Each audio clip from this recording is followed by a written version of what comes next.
Welcome to the Spirit Gathering. Today is January 18th, 2022, and my name is Diane, Wian. The title of our call this evening is Meet and Greet the Incoming Bishop, Lorrain Weber, who goes by Rain. So welcome to everyone on the call. We're so glad that you're here, and certainly delighted to have Rain joining us so that everyone can meet and greet together as a Tzaddi family. As Peggy was saying, you can press *6 on this on your phone to mute your line, or use your own phone's mute button, and then *6 to unmute. We will, as we often do, use the circle format where we use the talking stick. You can pick it up when you'd like to speak, and then when you finish, you can say, I'm putting down the stick, or I'm complete, so that the next person can pick up the stick and speak. So let's just, I'll let Rain take a moment to get us centered into silence. And so, although we typically do a joining in the circle, so actually let me do that. Let's take a moment now and just center ourselves. And let's imagine that we're joining together, sacred heart to sacred heart, with every person on this call.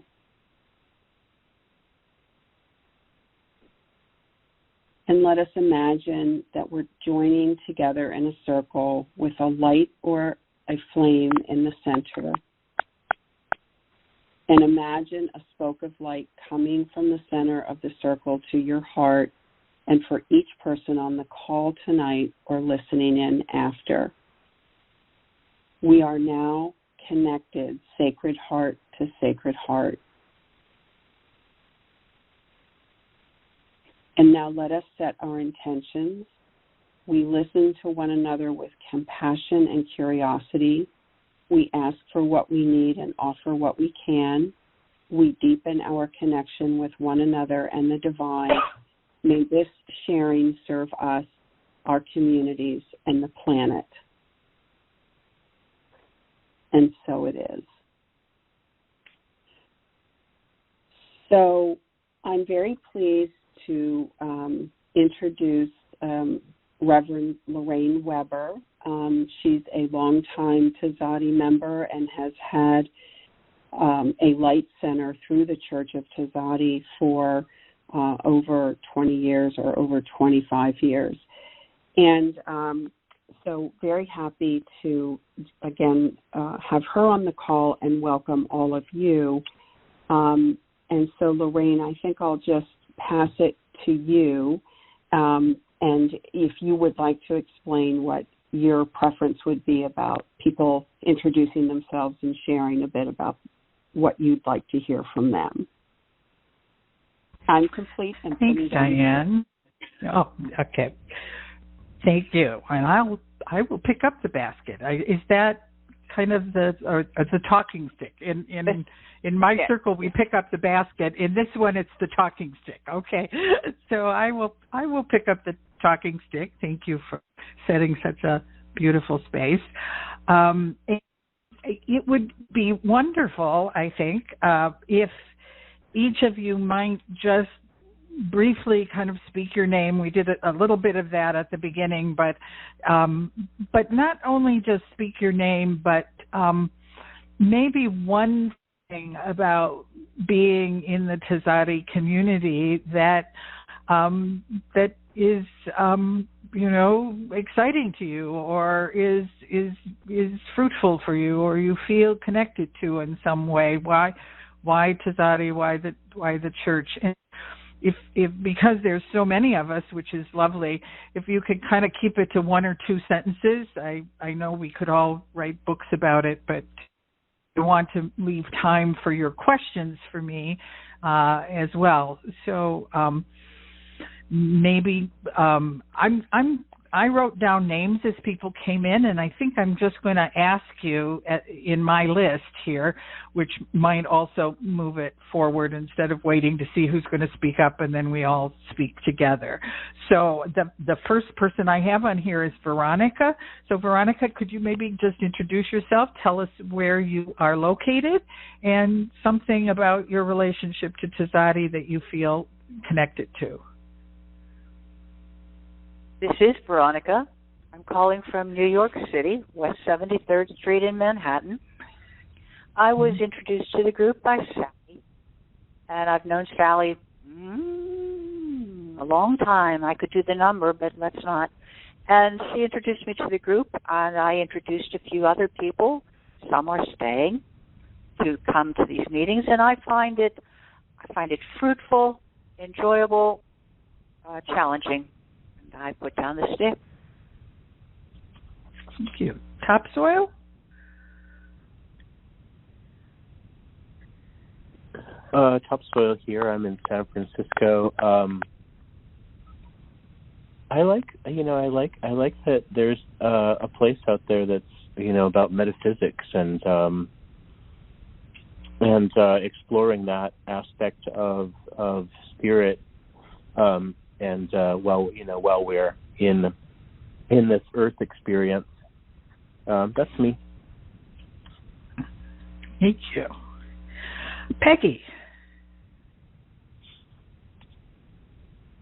I've been a Gila counselor and a minister in the church for over 26 years, and I think what I really love about the church the most is that it's a church without a church, and it's not doctrinal, and it's the kind of church, it's truly the real universalist church, in that, there's so many different people with so many different interesting paths to the light, and I find that really refreshing, and that's why I've stayed all these decades. So I hope. Monica.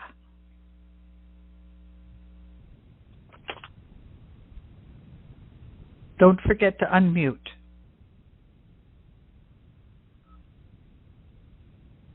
I don't think there's a Monica on the call. Oh, I'm sorry. I must have heard the name.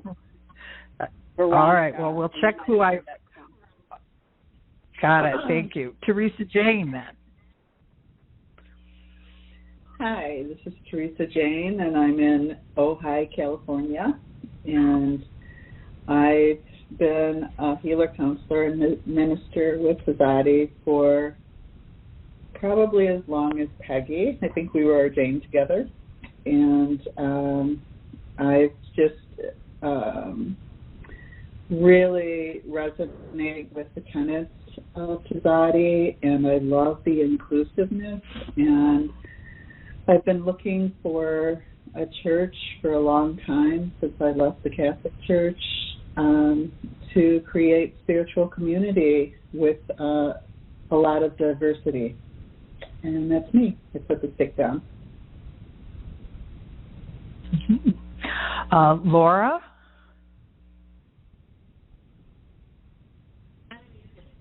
Hi. I came into the church through the Rose Lights, kind of culture, and focus on the light body and that energy work. And so I've really appreciated that community of kind of spiritually oriented people that are tuning in, are kind of listening to that inner voice and those, signs of nature and, kind of, but listening, getting guidance through listening as opposed to kind of, doctrine that's written down outside and so on. And as my time with Tzaddi has continued and I've become acquainted with the other kind of waves of the Tzaddi community, I've really appreciated that that same spirit, but in different kind of forms and flavors, but a community of like-minded people that are really open to kind of listening to that inner guidance. Now I put down the stick. Oh, Ken.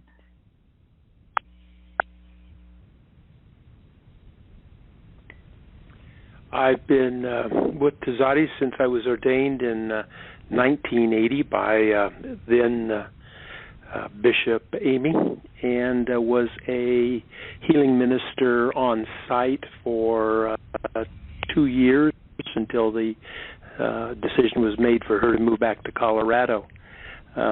We then operated a center in the residual area of where the original founding church was, and I was active for another 3 or 4 years until I moved south.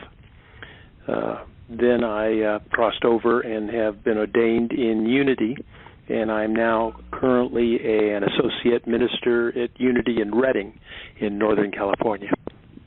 And I set down the stick.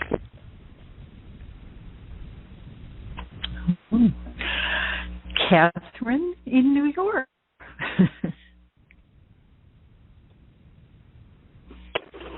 Hello, Catherine, picking up the stick. I was introduced to Tzaddi by Veronica. Thank you, Veronica. And I'm, as I say, here in New York City. My background is in Western esotericism and paranormal research. And what I like about Tzaddi, there are many things, but I especially like that it celebrates spiritual awareness through the group mind. Putting down the stick. Thank you. Judy. Blessings to one and all. I was enthusiastically invited into Tzaddi and ordained in 1998 in Michigan. I love that we have acceptance of varying faith paths. That whatever we are pursuing, however we are changing, that is more than accepted. It is understood. It is very much appreciated. I like very much that I feel we are planetary heart-based. And during these transformational zeitgeist times, we understand blessings and miracles and synchronicities.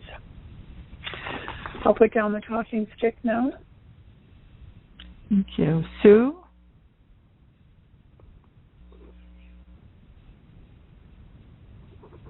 Took me a second to remember I was muted. This is Sue, and wow. I guess I'll say my metaphysical studies started back in the 70s in a spiritualist church in Denver.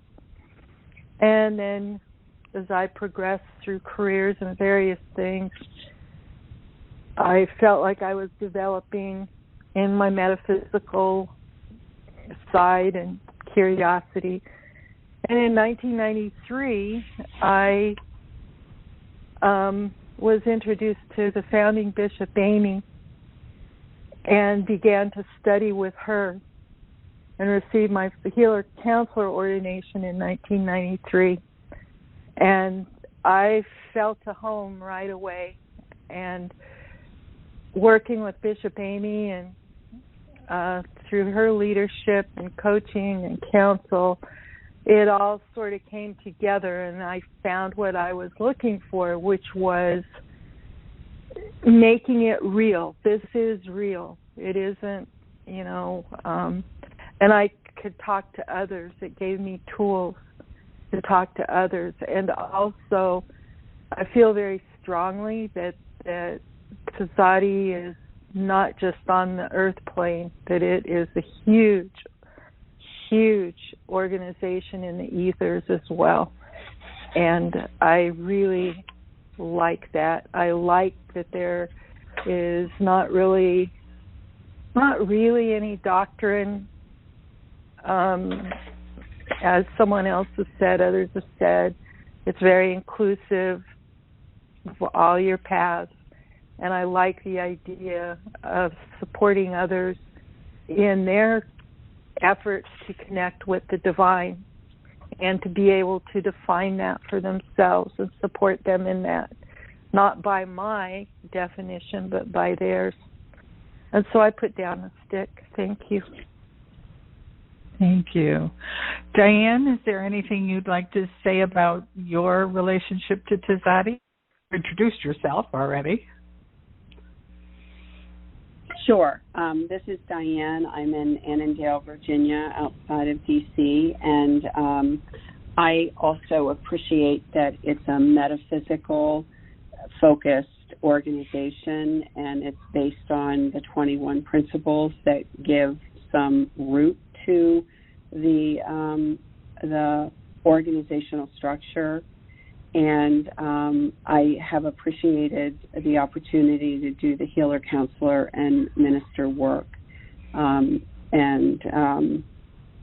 I think I'm complete. I'm putting down the stick. Thank you. Thank you. Is there anyone whose name I did not call that I did not realize was on the line? Please feel free to introduce yourself.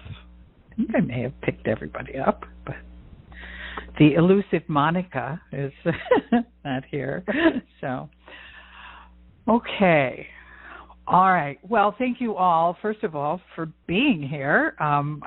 It's really wonderful to get a chance to, begin the process of communication that seems to be fundamental to our ability as a church to grow and to become community. And for those of you who are foundational to the church, to have a chance to figure out who this person is that's stepping into this space of leadership, what it is that you're hoping I can bring to the table, what I'm hoping to bring to the table, and also the ways in which you see the church evolving and growing and creating another level of presence on this plane. I'm in full agreement with Sue's sense. The structure, the energetic structure of the church, at least at the etheric levels, is pretty formidable and solid, and has a very distinct kind of energetic to it that has continued in the time that I've been able to be part of the church to really reassure me of the validity of this particular path. And part of that validity for me is the same as what you all described, is that it's very diverse. It's relatively unstructured and leaves a lot of room for different sacred processes that each of us are called to, different disciplines that we have in our heart, different ways of communicating with spirit. It's a big tent. That is very clear, but it also is grounded in these wonderful principles, these wonderful kind of ideas that, while very spacious, are also very specific, and give you something to kind of connect with and say, is this what I believe? Is this the thing that I'm attached to? And consistently for me, through my time in the church, I have felt that those principles have continued to speak to me and have continued to speak to the work that I do in the world, and also to the teachings and whatever I can impart to those who are part of the Earthwalk community and who stepped into workshops and various things with me. So for me right now, the challenge that I think we may be facing in the church is the continuing kind of spirit into substance energy of that entity that we call Tzaddi. the process of taking something in spirit form and actually anchoring it successfully in our world, in substance, in this really complex place that we occupy right now. It's getting more complicated as as time goes on. I mean, we are at this amazing energetic crux. I believe is the perhaps challenge that I, as bishop, am going to have to, put my nose to the grindstone, and hopefully with the wonderful team that is being, brought together for us moving forward, building on what I think are very solid foundations that have been created. The initial foundation, which of course we know, really generated the access to that etheric structure, but even more recently through Bishop Amy and Bishop Topsoil, a very real attention to what I might call the structural necessities of creating a place that can create community, and so for me, that idea of calling people to the church, of feeling that we've created a foundation and a structure that now can open its doors, feels very important to me, and perhaps, hopefully, the thing that I can bring to the table. So I wanted to just share a little bit of that personal vision. You all have gotten copies of the letter I wrote, and there's a lot of information in the things that you've received, and I mostly want to now just be quiet and give you all opportunities to ask anything that you might want to question me about. And I put down the talking stick and will let whoever.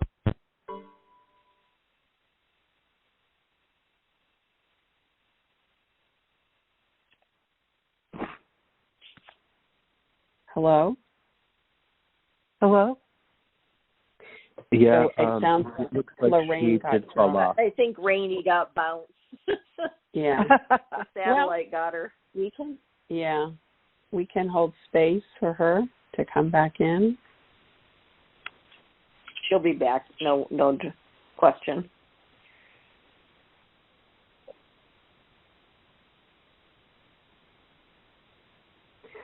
Mercury's in retrograde. Yep. Apparently, when she put the stick down, she meant it.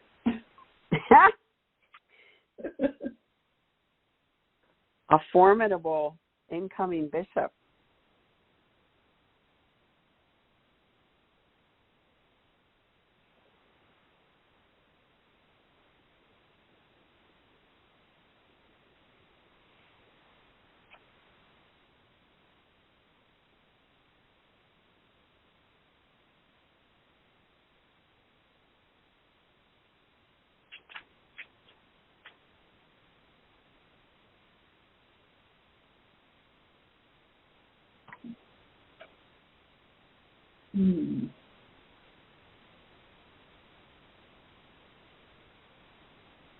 I think the beautiful part of Rain being where she is that she's in the middle of the woods, but the tricky part is phone service is a little bit sketchy.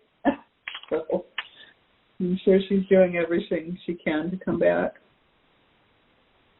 Angels of technology, angels of trees, now would be a good time to show your power.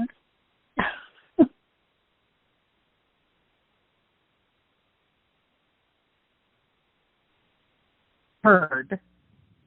Okay, Rainey should be on now.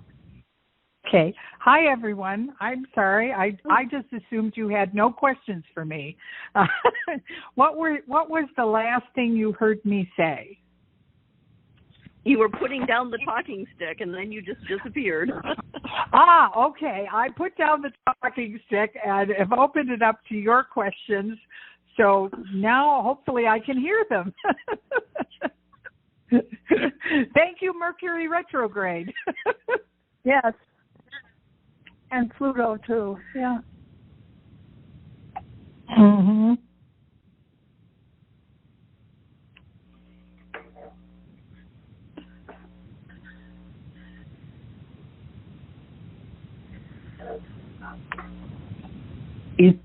Am I still with you guys? Yes. Yes, you are. Okay. Just you are nowhere. tethered. You are tethered to me, and I am on the call. So all right, all right. As long great. as one of us doesn't get booted. Okay, all right. Good to know. So I'm not sure. I'm very interested in what it is that you want me to know about the future of the church and what you're hoping I will bring to it, what things you need to hear from me that will respond to concerns and issues that you have. It's really whatever is on your mind and your heart and your spirit to check in. You know, the talking stick is open, and I am as well. So I'll just let you see what you want today. Yes. This okay. is Peggy. I'll pick up the stick. Okay. So I love Tzaddi, and I have been watching very sadly over the decades since I joined as the number of ordained personnel has, steadily dropped. And I know from all my work in the regular world that the younger generation doesn't join things, and they don't tend to like that. And so my question is, how do we make the church relevant to the millennials? Well, we're starting out with just such an easy one, Peggy. Thanks for that. What I have found in the work that I've done with Earthwalk, and we have a number of young people in our community that are actually quite active in various ways, including assisting and learning healing and co-facilitating with me with workshops. What I've discovered with them is that that there's a certain need to feel kind of an immediate kind of satisfaction in what they're doing.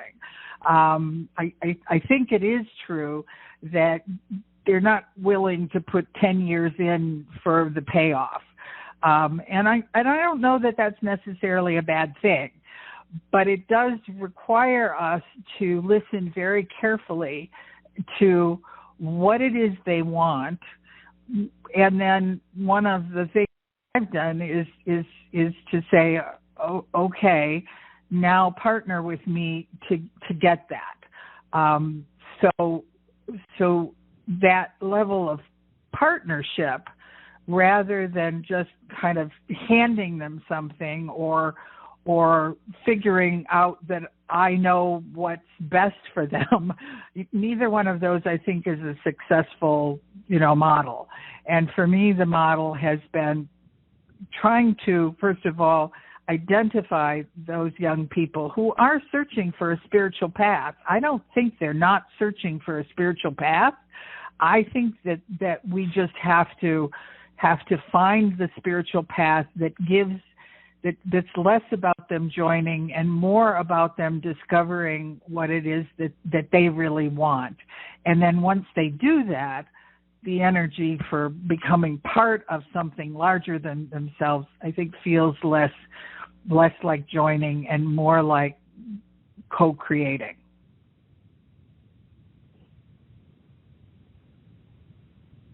I put down the talking stick. Did that guess I'm talking after that, but did that respond to you, Peggy, in a way that felt relevant?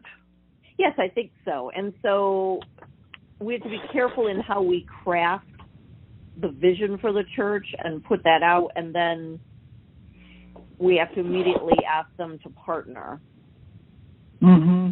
I think so, and give them something to do, not just to kind of observe or be, not to be passive receptors of things, but to actually take responsibility for pieces of it, and they're up to the task, and that we can be partners with them in doing that. At least that's been my experience in Earthwalk. And it's been pretty successful, actually, I think, considering. So. Oh. Thank you. Thank you. It's a good question, and I think goes to the heart of. I think not only looking for individuals to be ordained, but also to be individuals who just want to be part of our community. We've had a particular focus on ordination, which I think we have to up our ante on, but I think we also have to be identifying individuals who are not ever going to be ordained, but are still looking for a spiritual home, and who still might find that spiritual home with us because we offer things that will give them that sense, just like many of you talked about, of belonging to a spiritual path without being locked into a particular ideology or religion or a way it has to look. So my energy is kind of equally looking at people who we need to absolutely get in leadership and ordination and those places, but also looking at just individuals who may want to, get the benefits of being in our community. And that is an area I think that again, Earthwalk has taught me a little bit about how to do that. And, we'll be talking to, our members about what does that look like, and how can we encourage people. I've spoken. This is Sue, and I'll pick up the stick. I was going to say in the beginning, and I still mean it, rather than a question right off, I was going to say I really resonate with the ideas of community, partnering to build community, rather than being authoritative and whatever. But my question comes back to the millennials. And Lorrain, you said, give them something to do. And can you talk a little bit more about that and putting down the stick? Sure. The two most successful examples that I've had in my experience was one where I had several young people, and I'm talking between the ages of 20 and 30, as kind of, and I'm not even sure they qualify as millennials. I don't know the languaging, but that group, that 20 to 30-year-old group, and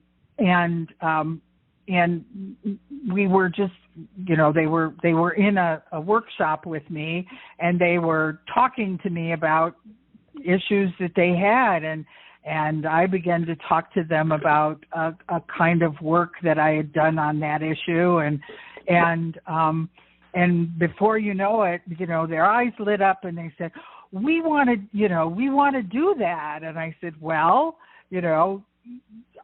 I'm willing to do that, but you have to go out and get X number of participants, who are willing to come up to do this. And they went ahead and did it.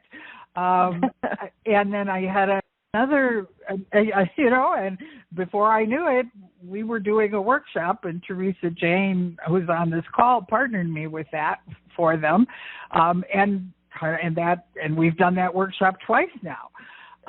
And some of those young people assisted at the second one. So they had an investment in it. The other example I have is that I have a young woman who is a really quite talented artist in our community who comes up to our land all on her own and spends 4 or 5 days in the woods creating art, whatever way she wants, and we just give her carte blanche to do that. And she came to me to say, it's so powerful for me to be here. I want to make this available to other artists. And I said, and it was the same thing. I just said, well, okay, how do you want to do that? So she went and got 2 other young people who had done work with me, and the 3 of them decided they wanted to do an artwork here. They came up on their own and did it, and then I just kind of said, okay, let me know what you need. Here you go. And they came back to me. They said, we really need you to do this first because we don't know how to do it, but we want to participate in it. So that, that workshop called Land and Muse, the first one was done, and now the 3 of them are ready to partner with me to do it. Those are the kinds of things that I think are what I mean by when I say give them something to do. Let them feel responsible for something, and let them feel the value of being in service to others, because these young people that I've been working with, they are looking for places to be in service. I don't experience them as being isolated and selfish and narcissistic. I experience them as looking very carefully and at their lives and what will make their lives meaningful. And if we don't give them a way to do that, if all we are is just some other place that's talking at them, I don't think that will be successful in drawing them in.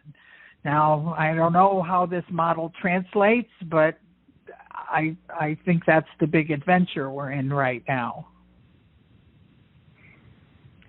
So it sounds like what I'm hearing or what's coming through to me is if we're aware and we're paying attention and we're listening, when they say, oh, this is what I need, this is what I want, we step up and say, okay, we'll partner with you in that. So let's talk it over and make it happen. Yeah, I think that's so true, Sue, because the idea of saying, well, I'll give it to you is not really what they're looking for. And the idea of saying, well, that's not what we do, so you'll have to go someplace else is kind of, shooting ourselves in the foot. But that other level says, okay, now let's see how we can do this together. I think it's really powerful. And it's powerful not just for millennials. I think it's powerful for everyone on some levels, at various points of contribution. Not everyone is going to, facilitate a workshop, but someone might have an idea and a thought or whatever, or just feel what it's like to be in that community. I think we desperately need community, and Tzaddi has had a lot of success with individuals who want to do, kind of solo practice and find a place for themselves. But it may be that we're at a point where if we cannot expand into a community model, that we're just going to keep losing by attrition, because that's the only way we're going to get new people in. At least I think, and again, this is very much going to be a work in progress and very much a work of partnership, because no one person can do that. It takes a village. Thank you. Thank you. I'm sorry I'm not saying I'm picking up the talking stick. You can just assume that I'm picking it up when you ask me a question. Well, I keep realizing I'm not setting it down. I'm not picking it up.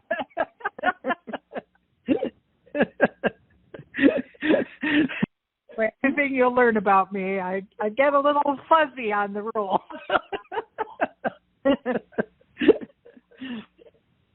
Rain, this is Judy. I can hear you laughing, Teresa Jane. Even though you're muted. Yeah, you sure can.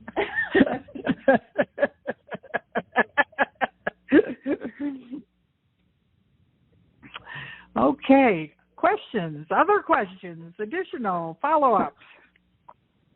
Rain, this is Judy. Can you hear me? Hey, Judy. This is Catherine. Oh, I'm sorry. Oh, Catherine. Okay. Catherine, how about picking up the stick? Can I pick up the stick now? Catherine first, okay? Oh, yes, thank go you. right ahead. This is Catherine, once again, picking up the stick. Prior to the advent of the COVID situation, I had been very active in the metaphysical community here in New York City, and also with the paranormal research groups. And I met during that time a lot of young people, millennials, even younger, even high school, who would certainly benefit from the activities that I'm participating in, the phone calls, the spirit gatherings, the literature that's on your website.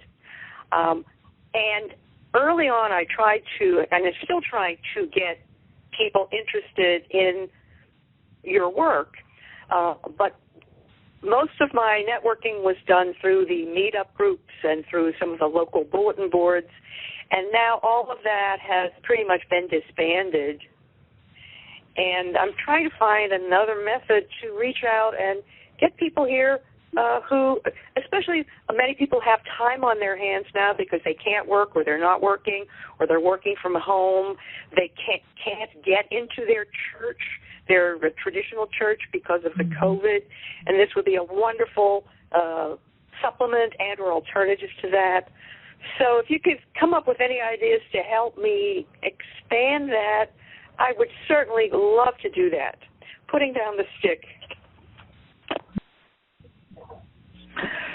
Thanks, Catherine. Well, one of the things that we've found in our community helpful is to really identify works that are targeted for young people. We do a rites of passage for our young women.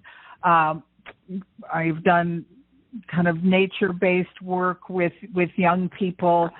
I've done classes with even up to 12 years old, kind of, to learn just metaphysical principles and things. So there is a way of coming up with curricula for young people that does not necessarily require them to be physically with you. I also, I do a lot of nature-based work, which right now, in terms of the pandemic, has given me a little bit more room to maneuver with groups because it's outside. And because I believe that so much of what we learn from nature. So much of what we learn esoterically is within the context of being a human being on the planet and recognizing the planet as this, as someone said, as a heart base for us. And so often that when we've done our maidens work, which is a pretty significant set of teachings for them, we invite them deeply into ceremony. We invite them deeply into their own knowing. We invite them deeply into connecting to spirit in a variety of ways. So I think those mechanisms are out there, certainly complicated by the need to not gather together, and I think there's a certain problem with that. But we've had a lot of success with kind of online teachings and online guidance, and then coming together for a weekend on the land where people are outside, so you're not in a thing, or young people can gather in ways that are, that we create safety for them. So I think it's doable. But it requires us to, again, really figure out and listen to what it is they want. And often the young women who sit in our maiden circle with us, feel like this is the first place that somebody has acknowledged their deeply inner spiritual life and their deeply inner spiritual gifts, because there's no other place for that to happen. And once you speak to them about that, once you acknowledge that that's there, I just say to them, do this because you're looking for a teacher. So am I your teacher? I mean, I honestly say that. And if I'm not, that's okay. But if you're looking for a teacher for this, here's what I can teach. Is that something you want? That's a powerful thing for a young person to respond to. I don't tell them they need it. I just say, this is what I have, is this what you want? And the ones who really want it, boy, they'll stay with you. I mean, these young people that I'm talking about, many of them came through that when they were, 14, 15, 16. And they knew then they wanted it, and they still want it. So I certainly would support you. I guess that's the other thing for me to say to all of you, is that if there's something you want to do, and I can offer any kind of guidance from my experience in working with people over 30 years now and all of the things that are here, you need only just, set up a time. We will talk. We'll brainstorm how you might approach things. I see that. I know Topsoil has certainly taken that on. I know Amy before Topsoil did, and I'm a resource for this community. I intend to be, and I'm a resource from the perception of what I've been able to do in Earthwalk, which gives me a wealth of experience, because if a mistake has been made, I've probably done it. So I can give you warnings about all kinds of things. So feel free to use me in that way. Thank you, Catherine. Lorrain, this is Judy. Hi, Judy. Hi, I'm picking up the stick, and I'm not sure where this is going. I relate all of this to the being what Cryon a long time ago, Lee Carroll, called the indigo children, and other people have spoken about it. I'm seeing a few, not like you are, but I'm seeing a few of wide open, let me show you my luminous light. Let me display my talent. Here's my passion. Now, what do I do with it? You can call them crystal, rainbow, whatever. But the light that they're carrying, the talent that they have brought from many other lives of having been in this galaxy is so enormous that we really need them, because they have chosen, like we have, to be here during these tumultuous transformational times. Unity Church was talking about for a while the Jedi warrior religion. Well, I don't know much about it, but I know that they want the young people want to use their skills, abilities, and talents.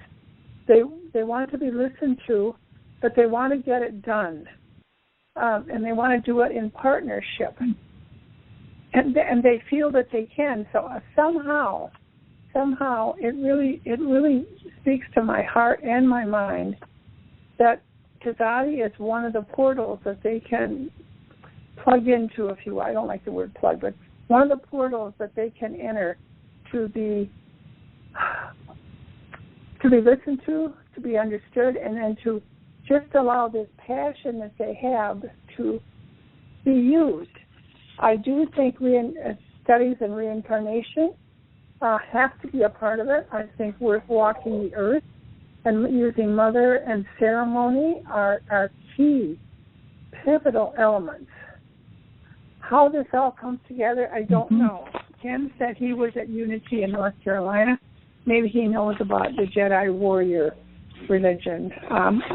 I can't put this together in totally connected form, but I know it's there, and I know that it's ready to be, because the young people are so enthusiastic and need this for their spiritual mission, and I think that we are a part of that. How? I think we all have some inkling, but I don't have specific ideas right now. I'm putting down the talking stick.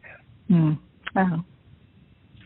Thank you, Judy. I so appreciate that, and the only thing I would add to it is, in my experience, that they are also looking for the skill set of being in community and in a space with others, that the setting of boundaries and the understanding of how to negotiate that light and to figure out who they are in it are things that they don't come equipped with. That's where the learning curve is. The learning curve is not in their kind of spiritual expansiveness. It's in how they negotiate this kind of human experience that they're having in a world that is challenging, and significantly challenging at this moment in time. So that, for me, has always been the interesting dynamic tension between spirit and substance, is that we have a group that has a huge amount of connection to spirit, but are struggling with the substance aspect of incarnation itself, and trying to figure out how to take all of that and make it work. Because that's the $1 million question. So, I do understand what you're saying and appreciate it, and I think it's very doable. And I'm so excited that so much of our energy is being spent in talking about this particular cohort, because that tells me something about how this church community is perhaps going to focus itself. So we are at 9:29. I promised Diane that I would stop at 9:25 at least, so we could be done by 9:30. If anyone else has questions or something that you particularly wanted to ask me, I'm available for an offline conversation about that. Please don't feel that because we've run out of time that you've missed your opportunity to ask me. I would look forward to that from any of you. And hello, this is Veronica, and I would. Mm-hmm. It's Veronica. I'd like to pick up the stick for 10 seconds. This conversation has been very enlightening. You can have more than 10 seconds. Mm-hmm. I know that from personal experience, there are only two ways that growth occurs. Either an organism attracts or an organism promotes. Everything that you have said, Rain, has been that some young people or some people have come to you. Therefore, you are attracting. And then they are asking you, because they have been attracted to it, they have asked you for your guidance. It sounds like the Course he's gently being dictated to you as being of an attraction. That's just something that I would like to put into this think tank, and I put down the stick. I so appreciate those two definitions, Veronica, and I agree with you. I think they are initially attracted, but the interesting thing, they cut in the fold. There is a lot of energy put toward promoting, toward empowering them to promote themselves in terms of moving forward, not through me, but through their own energy. And so I think that you're right, and I want to hold on to this idea that both things have to happen.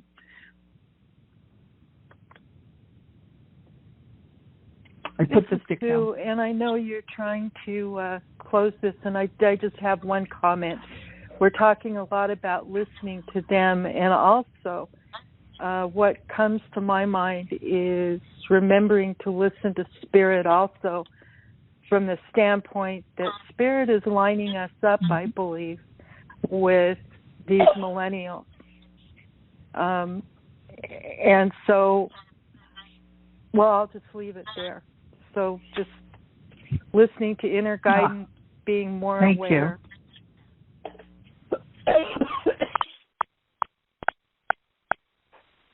Yeah, I put down the and I promised Diane this is the last thing I'm going to say. But through this conversation, what I'm hearing is that in terms of the board, the Wisdom Council that we're kind of recruiting here, that I need to pay particular attention to get that young person's voice at the table. That and for all of us to think, I certainly have a community here that I can call on, and I know Sue has community, I know Teresa Jane has community. For any of us out here, Peggy, you have community. If there are some young people who are out there who might want to be at the cutting edge of creating and being in leadership around some things, maybe we need to just have our radar out for them. Okay. Diane, I'm turning it over to you. I'm a whole lot off of our time schedule. We could talk for another hour, I'm sure, but let's end it here. Well, thank you, Rain, and also thank you, everyone, for your thought and heart-filled participation. You can be looking in the next few days for an invitation for an induction that will be on Sunday, February 13th, and that will be at 5:30 Eastern Time for a couple of hours for the passing of the baton from topsoil to Rain. So there will be a formal invitation coming your way, and please join and hope you can. The next Spirit Gathering will, of course, be the third Tuesday of February, which is the 15th, just 2 days later. And more information on invitation will be coming out a week before. So this call tonight, like all Spirit Gathering calls, will be archived as an MP3 at tzaddi.org. And there's also phone access to this recording, which is 712-432-1085. The access code is the same as you dialed in with today, which is 990-322#. These calls are hosted by Tzaddi, an interspiritual metaphysical organization founded in California in 1964. Tzaddi welcomes, nurtures, and supports people in celebrating and more directly experiencing their relationship with the loving presence of the divine. Our programs are open to people of any race, color, or national or ethnic origin. And I think that. Is there someone that would be willing to give a brief blessing as we depart this evening?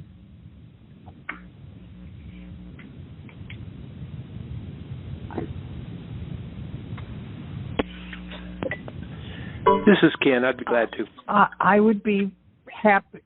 Oh, Ken, great. Thank you.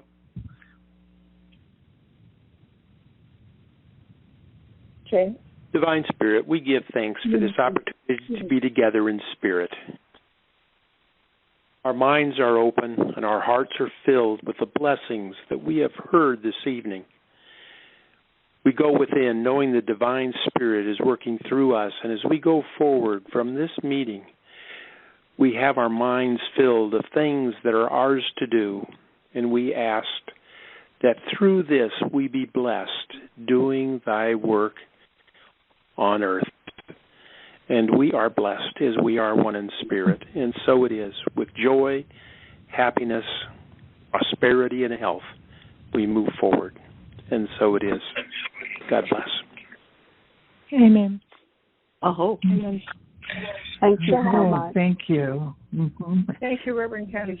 Yeah, and thank all of you for being here. It's very heartening. I feel very, very lucky and blessed to be stepping into this position, and I will do my very best to be that person that can take us to the next place. Wonderful. Thank you very much, Rain, and thank you all. It's nice to be in connection. Have a great evening. Hi, this is Yolanda, and I've just joined. I'm so sorry to be so late. I had another class. Anyway, bless you all. Well, it's good to hear your voice, Yolanda. Yeah. It is recorded. Bye-bye, everybody. Good night, Wayne and Diane. Thank you. You're welcome. Have a good evening. Thank you, Diane, for You're welcome. being such a great moderator. Bye-bye. Bye, everyone. Good night. Bye. Good night.